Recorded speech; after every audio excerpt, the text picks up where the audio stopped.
Bonjour et bienvenue dans Bref de Poésie. Nous découvrons aujourd'hui le travail d'écriture poétique de Claude Bugeyat à travers son recueil Moisson d'automne. Alors, quelques extraits. C'est à Pantelleria, lago di Venere, une immense coquille d'huître aux bords irisés, au doux rivage blond d'argile colorée. Courent les oies blanches, elles s'égayent, un brin effarouché, elles cacardent, joyeuses, elles jouent les oies cendrées des bernaches heureuses. Et puis il y a toi qui te mêles au manège, la rousse échevelée, à la peau cristalline et aux jambes de fée, au maillot de plumes blanches qu'on aimerait effeuiller, qui joue l'oie égarée, belle oie blanche cendrée. Et l'image vacille, elle entre dans la danse et ne peut résister à l'appel du feu, à l'appel de Chiara, danseuse de cabaret. C'est à Pantelleria, lago di Venere.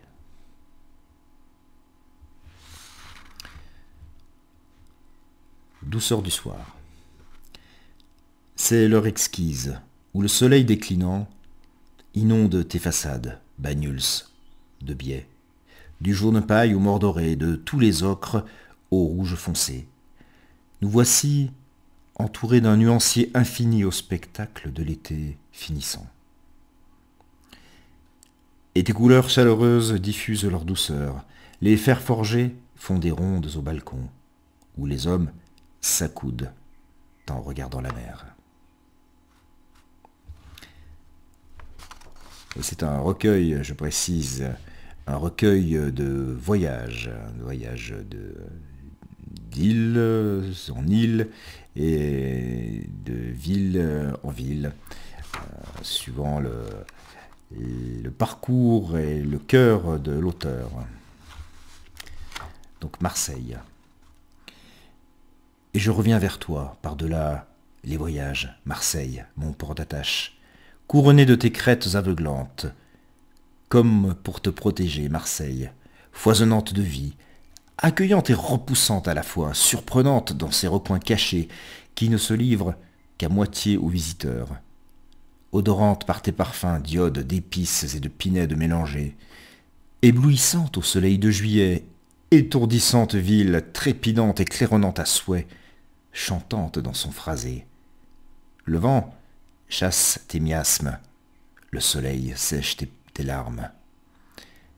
Et la mer s'offre au corps jamais rassasié, les purifiant de son bleu outre-mer. La ferme abandonnée. Ils ont quitté la ferme en tirant la poignée. Aïe, ferme perlière abandonnée, tout au bord du lagon doré, une vieille carcasse de voilier échoué partage sa peine. Le grand bois de fer murmure au vent. Une rengaine, le verre de jade de la façade inonde la Seine au soleil couchant, comme si tout pouvait recommencer. Ils ont quitté la ferme en tirant la poignée. Mais la tempête a frappé, et c'est le sable orangé qui s'est invité. Dans un coin, une étagère et un sourire de mariée figé, et la voiture d'enfant bien rangée. Sous la photo jaunie, la soupière trône encore sur le buffet. Le service de verre ne sert plus à trinquer, et puis le divan éventré, le moucharabier blanc au-dessus de l'évier. L'espacé, l'Élysée, il traverse la case sans jamais éventer. Dehors, sous le figuier, une vieille citerne croupie, toute rouillée, et des centaines de coquilles d'huîtres entassées, irisées, témoignent seules de la splendeur passée. Partout, de jeunes cocos dressent leurs palmes, comme des oriflammes, dans l'odeur des tiarets, à la nacre perlée. Le mur de clôture. Il est un mur qui me ferme l'horizon. Parfois je le gravis, et m'hisse sans peine. Alors j'aperçois des champs inexplorés et des rives lointaines, des vagues déferlantes et des cimes d'argent. J'entends des chants d'oiseaux et des battements d'ailes. Parfois je m'y heurte, comme au mur du son. Je cherche une porte en vain pour le franchir, mais il se dresse, lisse, et attise ma peine, il encercle mon cœur comme une prison.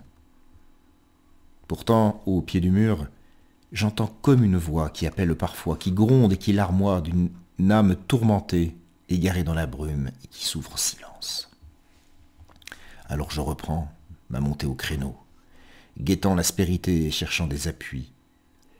J'écoute le murmure de l'écho qui rassure. Et un dernier texte.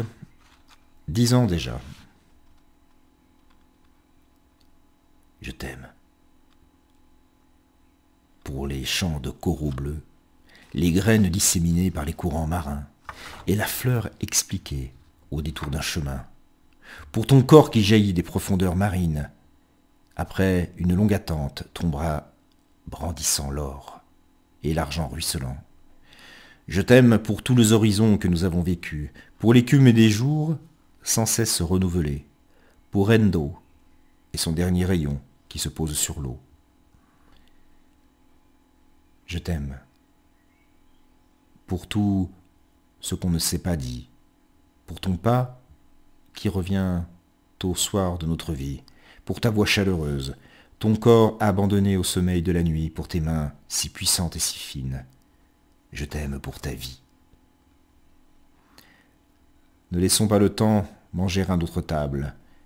Je t'aime pour nos 3 fleurs en bouton qui éclosent et embaument nos vies d'un parfum inouï. Voilà. C'était un premier aperçu du travail poétique de Claude Bugéa. Alors, ce recueil Moisson d'automne, et très bientôt, je vous présenterai son recueil Nature Pacifique, qui vient d'être publié. Mais ceci fera l'objet d'une autre émission, et je vous donne bien sûr rendez-vous pour l'écouter et la suivre. Et je vous remercie pour votre écoute, votre fidélité, et vous souhaite une très belle journée, soirée, je l'espère, en poésie.